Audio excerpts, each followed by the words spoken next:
And now, the SleepHawk Worldwide Podcast. Here are your hosts, Brandon Staton and Tyler Hansbrough. What's up, everybody? Welcome to the SleepHawk Worldwide Podcast. This is Sleep Dog with the Big Hawk. What's up, everybody? It's the Big Hawk. A lot going on. Sleep, a lot to discuss. Rivalry game. I'm pumped up for this pod. It's good to be back in the studio with you, and this can be a great episode. We're recording this the Monday after the first Commanders playoff win since 2006. So Sleep Dog's in a good mood. Heels coming off a win against NC State at State. We'll get on. We'll cover that. Talk a little bit about Bill Belichick rumors. You know, everybody's starting to freak out a little bit. Like, is he going to take a job in the NFL? Tom Brady's calling the dude and everything. You know, I think we'll put Tar Heel Nation at ease. Definitely Sleep Hog Nation. Just getting into the current state of the Tar Heels. So, new year, new us. Is this our first episode of the new year? I can't remember. We've been a little lackadaisical. We've had some scheduling issues, guys. Yeah, we've had some scheduling issues, little tech issues. But here we are, and coming off a big win, man. I think I think it could have been a little easier on my nerves, but Tar Heels pull it out in Raleigh, 63-61, 3 straight, 5 of the last 6. Where are the Tar Heels as you see it right now? So right now, I'll give you a rundown where we stand amongst conference play and everyone else in college basketball. First of all, our net rankings. The net ranking, we're 37th, okay? And again, the net rankings are put out by the NCAA. So this would be used for selection Sunday and who they pick to go to the tournament. So this carries the most weight, in my opinion. So we're 37th, we're 11-6, and we are on a 3-game winning streak. So Sleep, I'm kind of glad we're doing this episode right now because, a couple weeks back, it would have been a tough one to cover. But first of all, the good thing that we have going on for us is we have no bad losses. All our losses are in quad 1. And we're 1-6 in quad 1 games, which that's not great. When you play that many quad 1 games, you would want to get a little bit more than one win. But we have no losses in quad 2, quad 3, or quad 4. Let's just say here in quad 2, we're 4-0. Quad 3, we're 4-0. And quad 4, we are 2-0, which you don't want to play a lot of quad 4 games. It really doesn't do a lot for you if you win them, but it is devastating if you lose them. But that's where we are amongst everyone in college basketball. We're sitting at 37th. I would say probably Alabama, Auburn are the top dogs right now. Now, Auburn just suffered a big injury to Janai Broome, who's probably the front runner for the player of the year right now.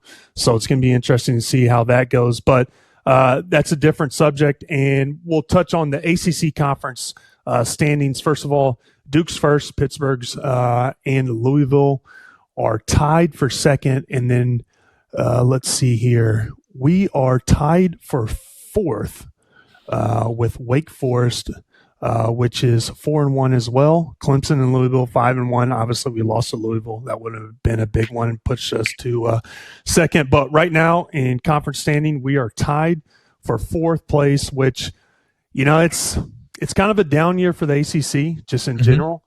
So we would want to, finish in the top 3. I would feel very good about us, getting a decent seed come tournament time if we were to finish in the top 3 of the ACC in the regular season standings. Now, a lot of people are debating how many tournament teams ACC has. Listen, when I looked at it, I thought we were a lot better than a lot of the criticism that we're getting. And I think a lot of the bottom half of the league is pretty bad. But, I still think Clemson's a very good team. I think Pittsburgh's a good team. Louisville is playing very well right now. They're a tough team. They surprise a lot of people. So I feel better about the ACC than a lot of people right now. But, hopefully we can get some wins coming up and, move up move up in the standings and finish in the top 3. Obviously, Duke is 6-0. Duke's right now is one of the most dominant teams in college basketball. You can make a case for them being the best team in college basketball. But obviously, we got some big-time conference games coming up, and we can improve our standings.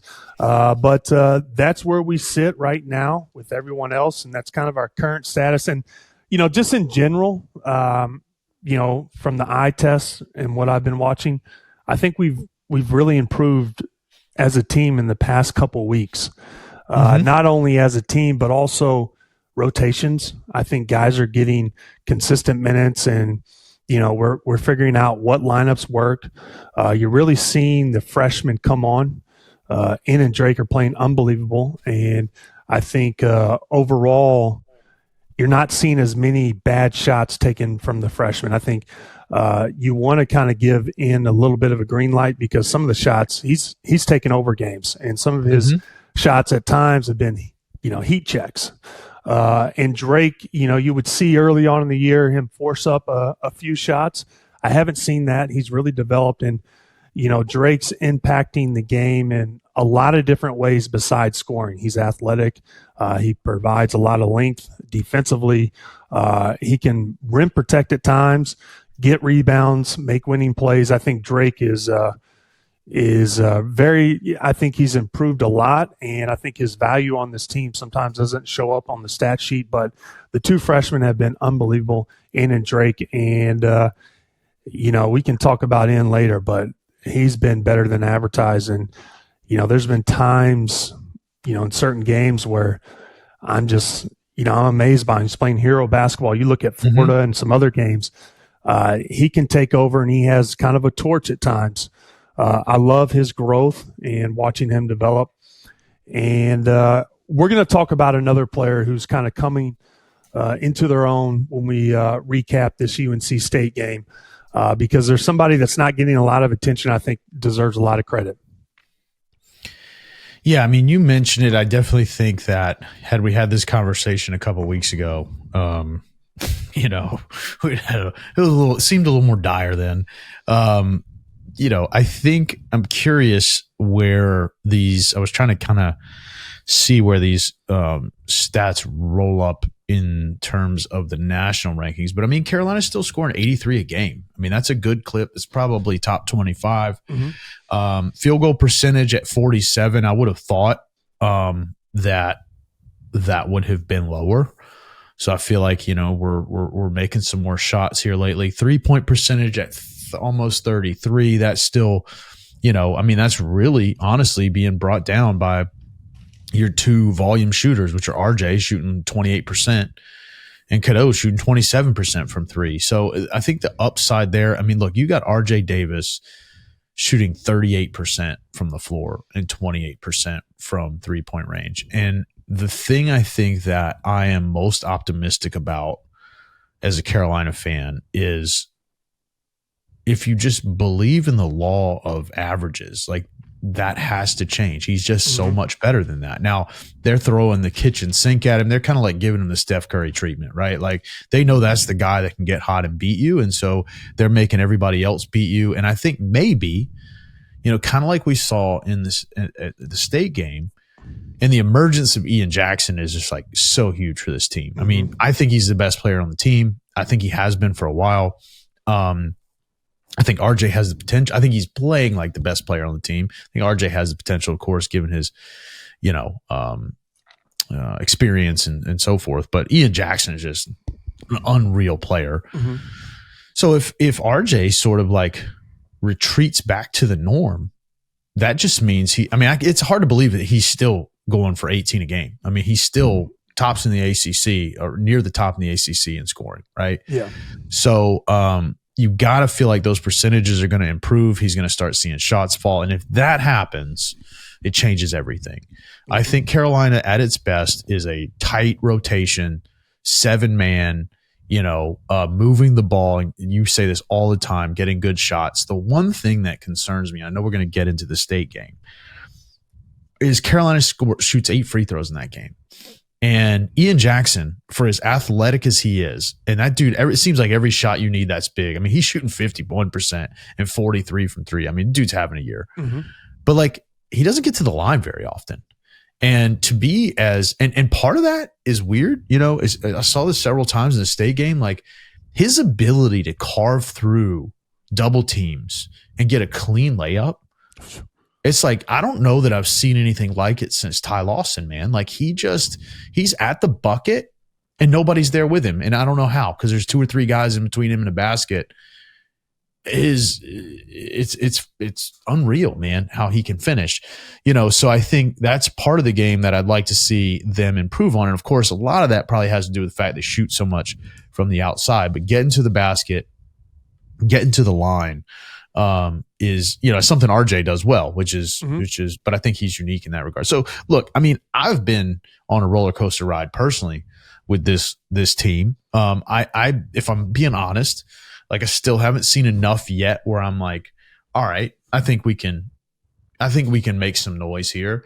But that's the one thing I look at. And even Seth Trimble, who's been hurt, I mean, he hasn't done anything in the last 2 games. And again, these aren't knocks. These are me saying, hey, like, you're winning in spite of that. And these guys are great players and they're going to be great players. And so, you know, if I'm being optimistic, I think that's what I'm looking at is the ability of these guys to sort of right the ship.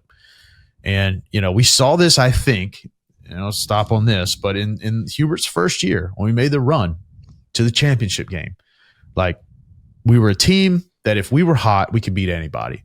And I think this is the same thing. I think if you got Seth Trimble, RJ Davis making shots, Cadeau distributing, you know, and running, you know, getting out on the break, I think this team can do that. I just don't think this team in its raw form is like an absolute contender, but that's not what college basketball is always about. I mean, the absolute contenders often don't win. Yeah. So anyway, I mean, yeah, I'm with you. I'm optimistic. So Sleep, I would just want to piggyback off a few things you said.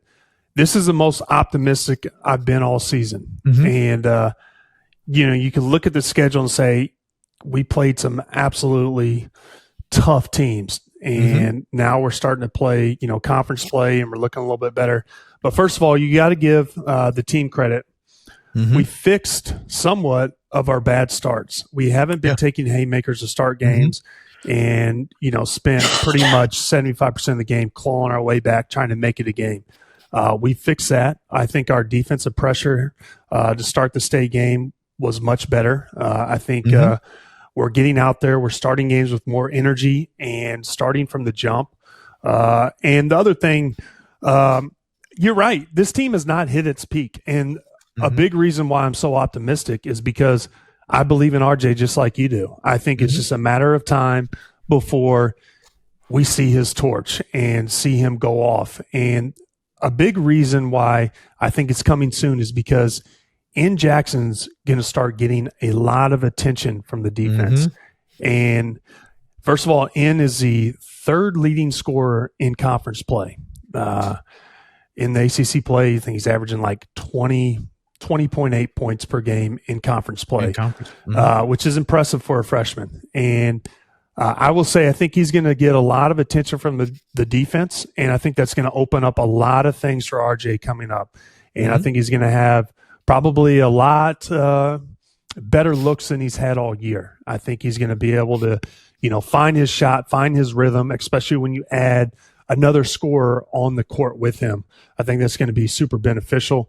And the other thing I will say is, you know, about getting to the free throw line, you're right. We're settling for jump shots.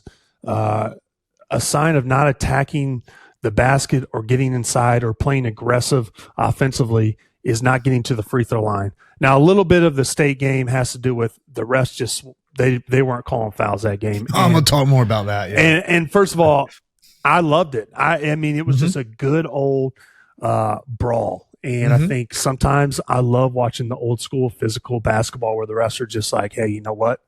Today, we're not giving anybody a foul, and teams just go at it. I love that. We'll talk about it later.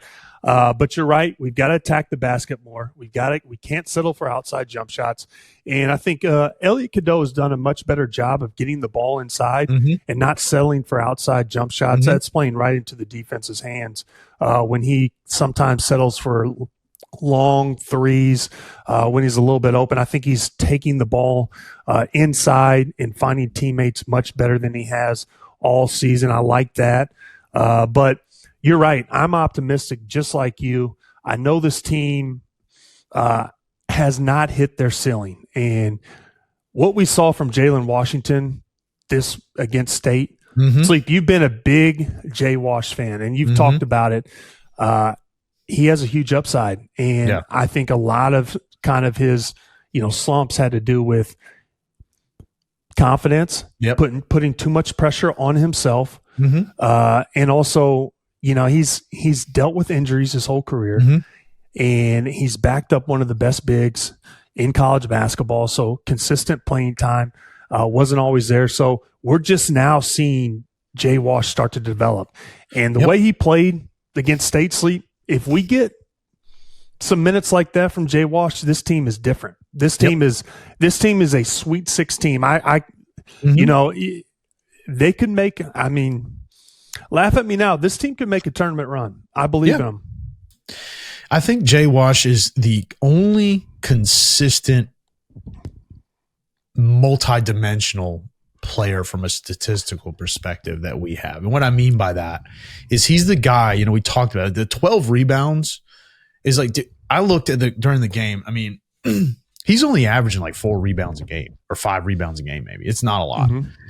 And, again, I don't know necessarily you look, part of that I think is you got guys, shooting perimeter jump shots all game long.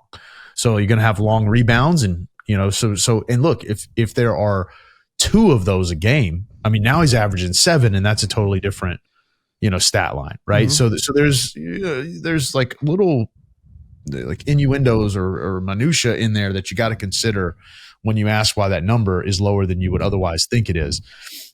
But, 11 points, 12 rebounds, 3 blocks, of course, the biggest one in the game. The funniest thing to me, is always the funniest thing to me, is just the State fan base. I'm watching a game, and Kevin Keats is the perfect coach for NC State, and here's why. It seemed like every TV timeout, there was one where there's a 30-second timeout, and when they go away, Keats is arguing with a referee, like man-to-man out at like half court, and when they come back, he's still talking to him. And it's like, dude, what are you like complaining? Like, first of all, like, don't you got to drop a play or something? I've never seen a coach in my life that complains about officiating as much. Every coach gets on the refs, and you sort of watch, and these guys, their whole fan base.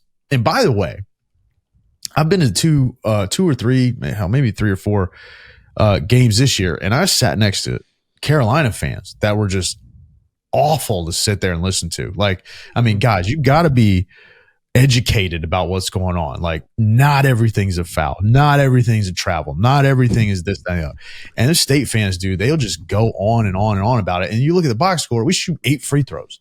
Like, to your point, there were definitely some calls I felt like could have gone either way. But by and large, they established what was going to happen. The officials did. It's like, dude, we're going to let you play. And it led to a great game. There was a lot of physical, like loose ball rebounds that they're bouncing around and guys getting them. So, my point being is I think Jaylen Washington, in addition to what you see in the stat sheet in general, he influences the game in a number of different ways. When he's inside, he's big. He's all we've got in terms of shot blocking. And so, you're going to force people to alternate shots and stuff like that. So, yeah, I think he's a really key piece. If he gets going, Seth Trimble gets, especially, the emergence of Jackson can really space the floor, right? It really can open up the offense in a number of ways. Imagine you got RJ and Ian on the wing. You got, Jackson in a low post, and you got like a guy like Trimble over in a dunk spot. And then, Cadeau can sort of penetrate, and there are a multitude of options. you can swing the ball for open three, you can get the ball inside, and then when they double down, you can throw lobs or entry passes to the dunker. Like, there's just a lot of things that I think strategically you can do if you have to worry about Ian Jackson, right? Mm-hmm. And like you said, so I mean, I think to your point, if you really watch a team like we watch Carolina, obviously as fans, you're like, how do we figure this out, right? You're always going to be optimistic about what's going to, and I think that's just what it's going to take, right? We either make the shots or we don't make the shots. But I see that there's your rotation, man. Like, those are five. Drake Powell is I think more of a Seth Trimble than he is of, an Ian Jackson. And what I mean by that is he's strong, lanky, athletic, right? He's another guy that should be getting to the basket, and getting fouled on the way in my opinion. So yeah, it's I guess at the end of the day, it's just a very long-winded way to say, like, I'm optimistic. And I think what you're going to see, let's see the rest of the slate here coming up. We'll talk about Cal in a second. Who do we really have ahead of us between Cal? It's Cal, Stanford, and then Wake Forest. Wake Forest is going to be a big game. That's a Tuesday night, 9 p.m. tip. Somebody should be arrested for that. In Wake Forest, that's going to be a tough one, but obviously we'll need to win that for conference standings. And a week later, we've got Pitt on the road, followed by Duke on the road. And then after Duke, 2 games later, you got Clemson on the road. So look, I mean, you can say what you want about the ACC. I think you brought up a great point. Bottom half of the ACC, sure, but the top half on the road, we got some tough games in front of us. 4 of the next, 1, 2, 3, 4 of the next 7 or 8. Half of the next games on the road against the top teams in the league. Absolutely, so it's a tough one. Yeah. And that's going to make or break it, right? I mean, you're going to go in and, you get on a run and all of a sudden you're back in the conversation. You go 50-50, you're kind of right where you are, or it could go the other way. So, I definitely think we're on that 50-50 or better trajectory right now. Absolutely. But let's talk about Cal. First of all, Cal, we need to pay attention to Andrei Stojakovic. Obviously, Peja Stojakovic's son. He is the leading scorer in conference play. Let me see. I think he averages like 24 points a game. I think he's 20. Oh, in conference play. Yeah. In conference play.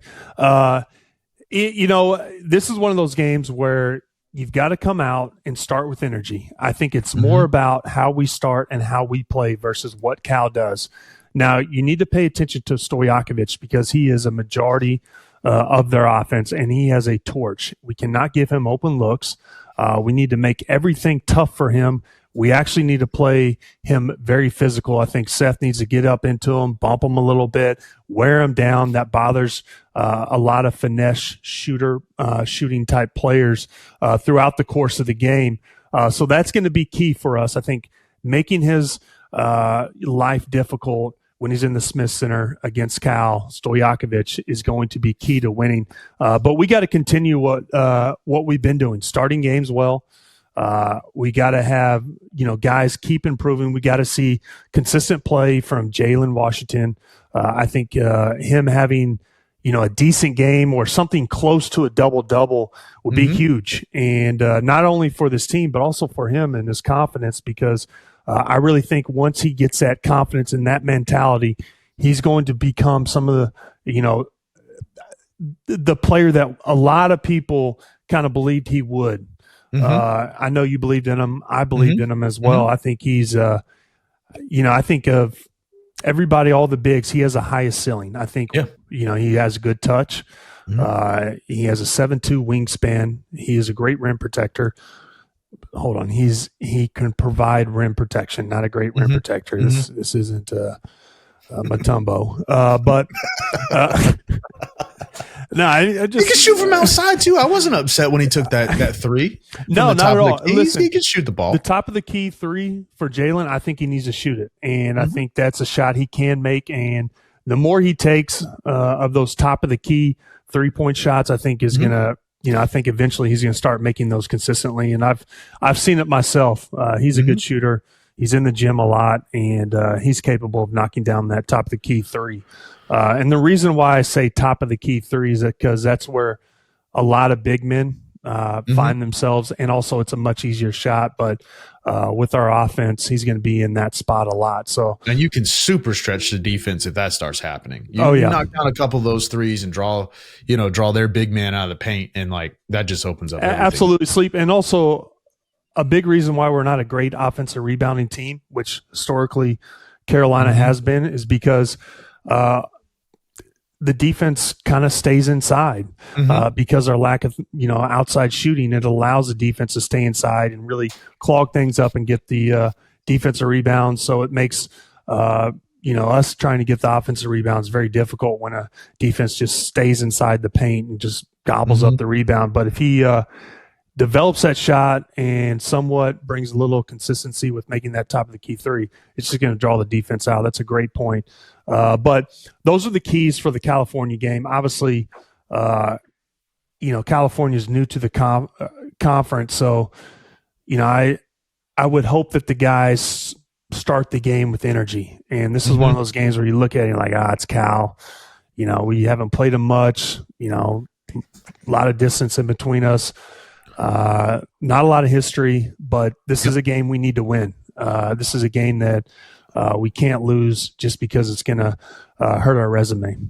So here's my question to you, because Stojakovic, I think if anybody's ever followed basketball, I think you probably got to be an above average fan to know who Peja Stojakovic is.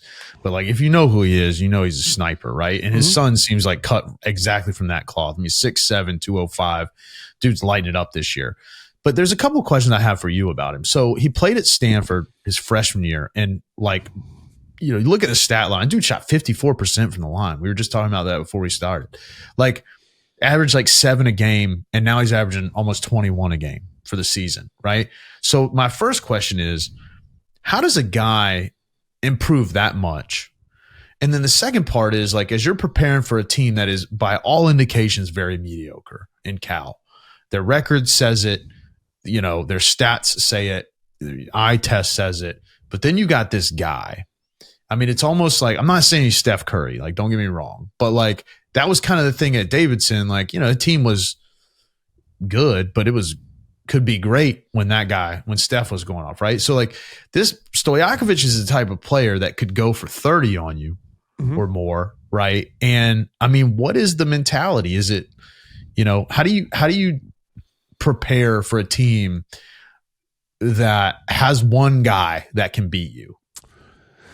Well, kind of like I said, and I would kind of make the comparison. Obviously, Stojakovic is not JJ Redick, but my freshman year, not Steph Curry either. But I'll say this: my freshman year, we went to the Smith Center, and a guy like Stojakovic and Redick, they can get it going fast, and once they get into a rhythm and they get hot, listen, it's going to be a long night because then they start making hero shots.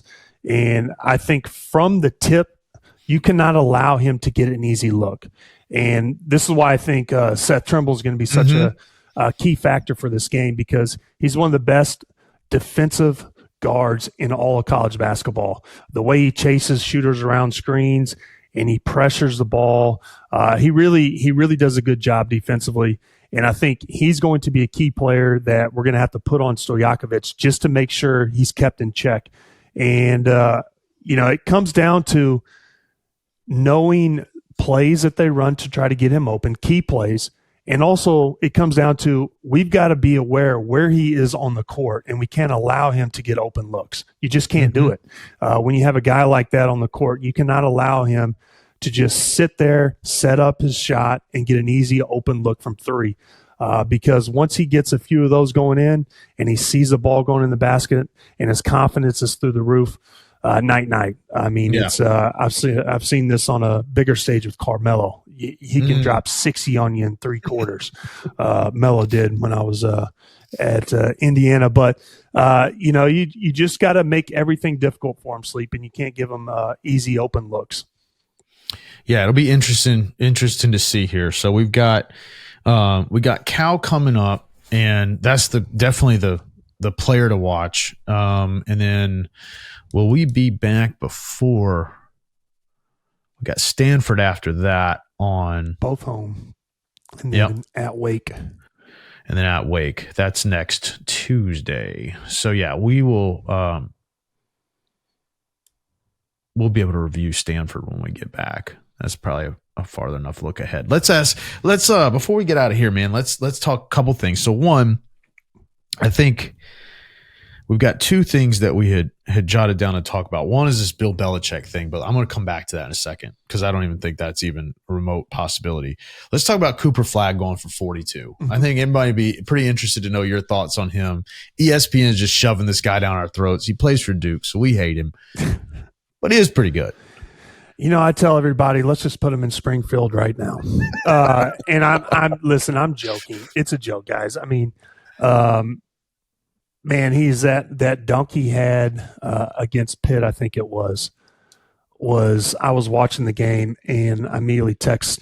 I think it was actually on a group text with you. I was just like, Cooper Flagg just had one of the sickest dunks I've seen in college basketball. Listen, he's also 18. And it's incredible what he's doing. I mean, also I have a problem with the hype that he's getting because he plays at Duke. So I'm a little, my thought process is a little skewed, but he's unbelievable. And he took over the game. I think it was against Notre Dame, went for 42. It's just he's got a big upside. And, a player that I think he kind of reminds me of, and I don't know if people will like this comparison, is Andre Karolinko, who, and the reason I say that is because, listen, both these guys are super athletic. Karolinko was a super freak athletically, and Cooper Flagg, in the same way, Karolinko was long, athletic, he could jump. Also, Karolinko was a triple-double factor. I mean, he could pass, he could block, he can get rebounds, he could score. All those things Cooper Flagg does as well. Now, he did go for 42, but he's actually known for impacting the game in a whole broad spectrum, not just, scoring. The reason why he's received so much hype is because he's a shot blocker, rebounder, does all this stuff with his leads length. the team in all 5 categories. Yeah. It's in, he's, obviously he'll be the first pick in the NBA draft next year. And I think he's got a bright future in the NBA. I actually think he's going to be probably better than Zion. And the reason I say that is because Zion, to me, height and lengthwise, he's not, super, like it's pretty normal or below average for the NBA. But Cooper Flagg has length. He has size. Doesn't have to rely on his athleticism so much. He can rely on some of, his length and, his height as well. And he can shoot. Yeah. He can shoot on the move too. And I also think that Zion, the way his body's kind of built, I think when he starts to lose a little bit of athleticism, his game's going to drastically take a hit, where Cooper Flagg, I don't see that having much of an impact as it would with him versus Zion. I think at the end of the day, Cooper Flagg just is a bit more skilled player. Absolutely. I think Zion is extraordinarily gifted athletically and physically, but he's not as skilled. Like, he doesn't have the same, just, I guess, general acumen and IQ, I think, that is required when you're more of a rangy player. I mean, I'm not saying Zion doesn't have a basketball IQ. I mean, he attacks the rim, but his game is less, I don't know if it's one-dimensional, but it's more one-dimensional than Cooper Flagg, in my opinion. I look down here, and, I mean, Duke's won 10 in a row. 12 of the last 13. They lost against Kansas in a close one. They beat Auburn. And but they play a bunch of nobodies. Yeah, you want to talk about where they're vulnerable? I'll tell you right now, they lost to Kansas, right? Then they lost to Kentucky. Yep.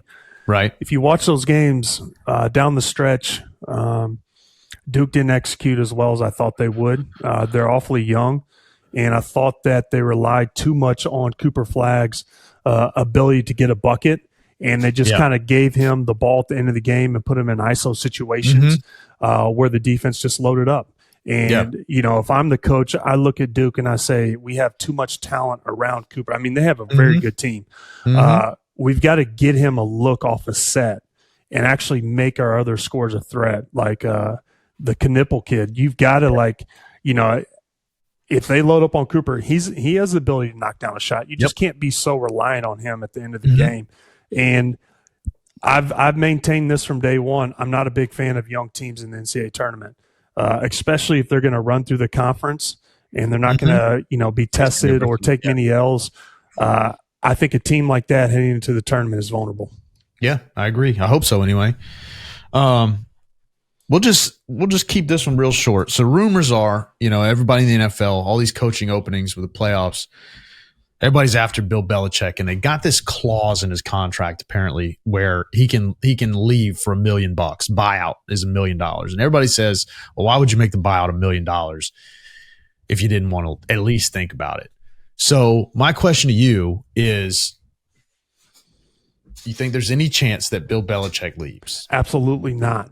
Zero chance. Billy B's coming to Chapel Hill. And I can't wait. Chapel Bill. Yep, I can't wait. Sleep. For it. Dude. Oh, yeah. I don't. It's funny, man, because I don't follow like the recruiting trail and like all these. We get some receiver from Washington or a quarterback from Purdue or wherever. Like we get these. I'm like, I've always said this. Like, let's talk about football and the players when we know who the roster is, especially this day and age. You might go 3 different teams before the season starts, but it's funny because everybody's all excited. We got this dude from Wyoming, and I'm like, okay, great. Yeah. But I'm pumped about what still it's just super like it's comical to think about. Sleep, I got one thing I want to ask you. Yeah. The end of the game against State, Jaylen Washington does the pups down sign. Yeah. Have you ever seen that before? And I have not. What'd you think of it? I have not. It's funny because everybody's talking about that. Dude. Yeah. I was like, what is that? It's like he invented it, dude, on the fly. Or he was like manifested it in his mind. He's like, I'm gonna swat the last shot of the game and I'm gonna let him know. Because here's the thing about State fans, okay? Like, and I'm not saying that Carolina fans are any better because I'm always seeing it through this lens. We're better. Although I'd venture to guess that I'm better. All right. Yeah. Big Hawk's better. We're better. But you go to a state game and they say and do some of the most like atrocious stuff I've ever heard anywhere. And so, yeah, I mean, like, give it back to them. And they complain and then they're just delirious people, and they're perfectly fine outside of a sporting event, but you go to a football or basketball game and they're absolutely out of touch with reality, period. Okay. So, letting them know, yeah, dude, when that happened, I was like, what is he doing? Like, I don't know what that is. And then it sort of caught on. And of course it pissed them off, which is great.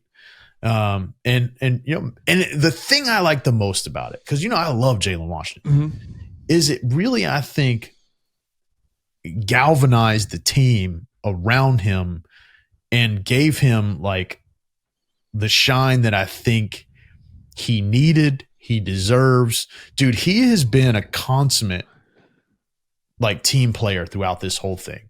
Like, you haven't heard any stuff about him leaving. He's the kind of guy that I feel like, you appreciate, right? These guys, the first sign of trouble, first sign of not getting playing time, first sign of this or that, like, dude, he's here and he's committed. And like, I'd love to see him turn a corner and be a force and like have a little bit of, chip on your shoulder. Yep. That's a great indication or a great sign from a guy like that. Sleep, I just want to say for the record, I absolutely loved it. And the reason why I loved it so much is because Jaylen Washington's pretty reserved, kind of quiet kid, but a great kid. He works hard, great kid. And when he blocked that shot, he was so excited. I looked and I saw State. I think State, some of their players started chirping, and then all Jaylen Washington just went one down And then they started chirping again. Then he went double down on them. And I just love the fact that he did that. And, maybe this breaks him out of his shell a little bit, but I absolutely loved it. And I know the coaches, they can't really be like, yeah, they've got to be like, hey, guys, don't do that. Let's win, blah, blah, blah.